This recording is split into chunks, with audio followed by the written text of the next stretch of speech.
because it's so vulnerable. Right. We need to look at all the voting machines. Every Secretary of State needs to be, assisted in making sure that they are not being hacked and attacked. I continue to think that our voting machines are too vulnerable. Researchers have repeatedly demonstrated that ballot recording machines and other voting systems are susceptible to tampering. Even hackers with limited prior knowledge, tools, and resources are able to breach voting machines in a matter of minutes. In 2018, electronic voting machines in Georgia and Texas deleted votes for certain candidates or switched votes from one candidate to another. The biggest seller of voting machines is doing something that violates Cybersecurity 101, directing that you install remote access software, which would make a machine like that, a magnet for fraudsters and hackers. These voting machines can be hacked quite easily. You could easily hack into them. It makes it seem like all these states are doing different things, but in fact, 3 companies are controlling this. It is the individual voting machines that pose some of the greatest risks. There are a lot of states that are dealing with antiquated machines, right, which are vulnerable to being hacked. Workers were able to easily hack into an electronic voting machine. It was possible to switch votes. 43% of American voters use voting machines that researchers have found have serious security flaws, including backdoors. We know how vulnerable now our systems were. I know the hackathon that took place last year, where virtually every machine was broken into fairly quickly. I actually held a demonstration for my colleagues here at the Capitol, where we brought in folks who, before our eyes, hacked election machines. Those that are being used in many states. Aging systems also frequently rely on unsupported software like Windows XP in 2000, which may not receive regular security patches and are thus more vulnerable to the latest methods of cyber attack. In a close presidential election, they just need to hack one swing state, or maybe 1 or 2, or maybe just a few counties in one swing state. I'm very concerned that you could have a hack that finally went through. You have 21 states that were hacked into. They didn't find out about it for a year. Right now, we have over a dozen states that either don't have any backup paper ballots or only have them partially. Do you think that our adversaries don't know what those states are? Of course they know what those states are. And if we have a close election, in the general election, in a presidential race, and one state's outstanding, and their ballot boxes gets hacked into, their elections get hacked into, we will have absolutely no backup. I know America's voting machines are vulnerable because my colleagues and I have hacked them repeatedly. We've created attacks that can spread from machine to machine like a computer virus and silently change election outcomes. And in every single case, we've found ways for attackers to sabotage machines and to steal votes. Across the country, there are about 52 different models of machines. They fall into essentially 2 styles, ones that scan a piece of paper or ones where the voter just interacts with the touch screen. And many of them have been analyzed now by researchers looking for security vulnerabilities. In every single case where a U.S. voting machine has been analyzed by competent security researchers, they have found vulnerabilities that would let someone inject malicious software and change election data. Every single case.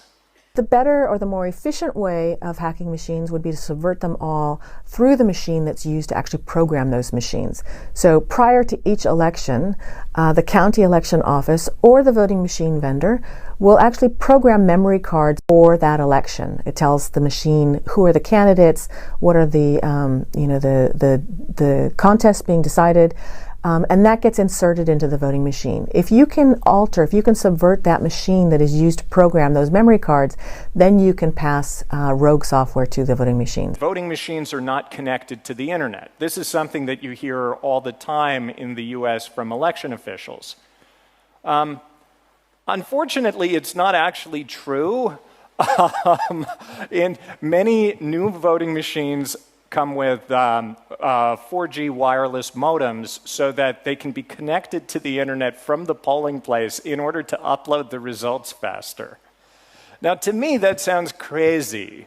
Why would you want to put your voting machines on the internet right in the middle of the election, potentially at the most vulnerable time? Studies conducted in 2007 by the state of California, state of Ohio, state of Florida found security vulnerabilities that could take advantage of these to engineer viruses, where one compromised voting machine could then infect eventually the entire fleet of machines for an entire county. Typically at the end of the election day, you move a memory card through each of the machines in the precinct, and that's to collect the vote totals. That process can spread a virus. And there are other processes. The details vary from machine to machine. When you say hacked, what were they able to do once they gained access to the machines? Oh, all sorts of things. They could manipulate the outcome of the vote. They could manipulate the tally. They could delete the tally. And they could compromise the vote in any number of ways. The machines used in Georgia have been demonstrated to be hackable through a virus that's carried on ballot definition cartridges, very much like the Stuxnet virus was inserted into nuclear centrifuges in Iran. There are a number of states that outsource their reporting of elections to third parties, some of which are corporations based in other countries like Spain.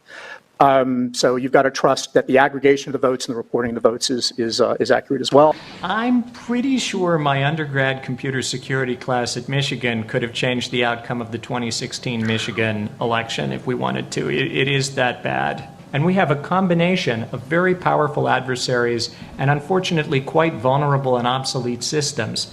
That's why I say it's only a matter of time. Unfortunately, in a lot of these systems, the audit trails are just as vulnerable as the other aspects of the system, so there may not be good forensic evidence of a successful intrusion. With the current design, we cannot be universally confident that it hasn't happened. And it's probably only a matter of time before it will.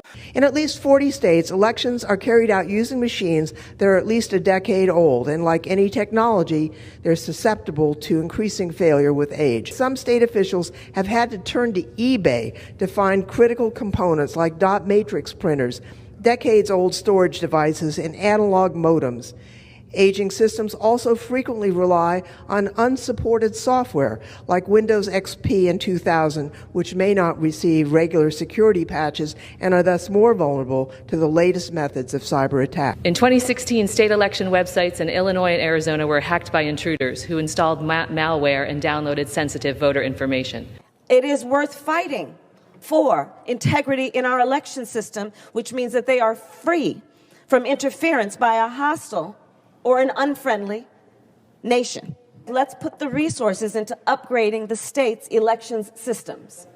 Because what we know is this, there are a lot of states that are dealing with antiquated machines, right, which are vulnerable to being hacked. I sit on the Senate Intelligence Committee and Senate Homeland Security Committee. And we receive all kinds of information about the vulnerabilities to our national security. We are vulnerable in terms of foreign interference with our elections. It's my understanding that some of the election system vendors have required states to sign agreements that prevent or inhibit independent security testing. There's a saying that I'm sure many of you have heard, which is the difference between being hacked and not being hacked is knowing you've been hacked.